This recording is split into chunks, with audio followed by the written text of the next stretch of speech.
اس کے بعد حضور اقدس صلی اللہ علیہ وسلم نے فرمایا کہ شیطان کے کنکریاں مارنے کا حال یہ ہے کہ ہر کنکری کے بدلہ ایک بڑا گناہ جو ہلاک کر دینے کے والا ہو معاف ہوتا ہے، اور قربانی کا بدلہ اللہ کے یہاں تمہارے لیے ذخیرہ ہے، اور احرام کھولنے کے وقت سر منڈانے میں ہر بال کے بدلے میں ایک نیکی ہے۔ یعنی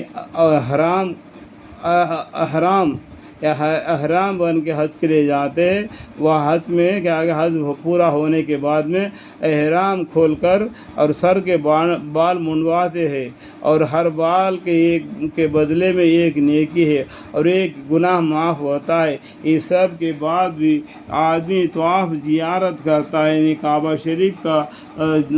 طواف کرتا ہے، اس کا زیارت کرتا ہے، وہاں پر جو اس کے اوپر جو کپڑا ہے اس کو پکڑ کر منہ اور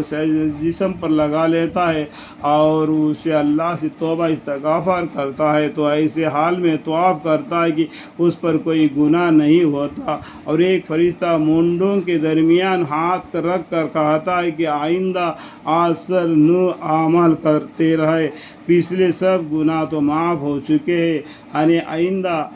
اچھے کام کرتے رہے، دین اسلام کے ساتھ لگے رہے، اب تک کے جتنے تمہارے گناہ ہیں وہ سب معاف ہو گئے کر کے ایک فرشتہ اس کو بتلا دیتا ہے۔ لیکن ہم کو اس کی آواز سمجھ میں نہیں آتی ہے، لیکن اس حدیث سے ہم کو یہ معلوم ہو جاتا ہے کہ یہ حال ہے، سمجھ میں آ گیا۔ لیکن یہ ضروری ہے کہ حج وہی حج منبروں ہو جو حقیقی حج کہلانے کا مستحق ہے، یعنی حج بھی اسی طریقے سے ہونا ہے، یہ حج ہے، حج کے جیسا ہونا ہے، تبھی اس کا ثواب اس کو مل جاتا ہے۔ مشائخ کے لیے لکھا ہے کہ لبیک اس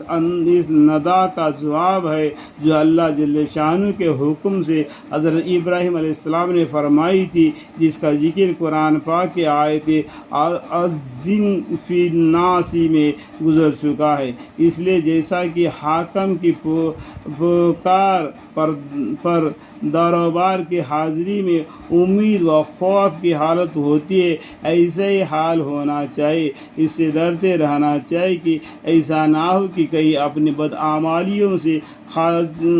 حاضری ہی قبول نہ ہو۔ اللہم اکبر۔ جیسا کہ یہ بڑے آدمی کے گھر کے سامنے چوکٹ پر جو آدمی غلام گیری کرتا ہے، وہ اس کا گھر والا اس کو پکار دیتا ہے تو ایک دم کیسے دوڑتے آ جاتا ہے، یا مالک کس لیے بلا دیا، اس طریقے سے لبیک کہتا ہے تو حاضری ہوں یا اللہ، حاضری ہوں یا اللہ، یہ مطلب ہے انسان کا اللہ کے یہاں حاضری ہونے کا۔ اللہ تعالیٰ ہمیں اور کی اس بات کو سمجھنے کی توفیق عطا فرمائے۔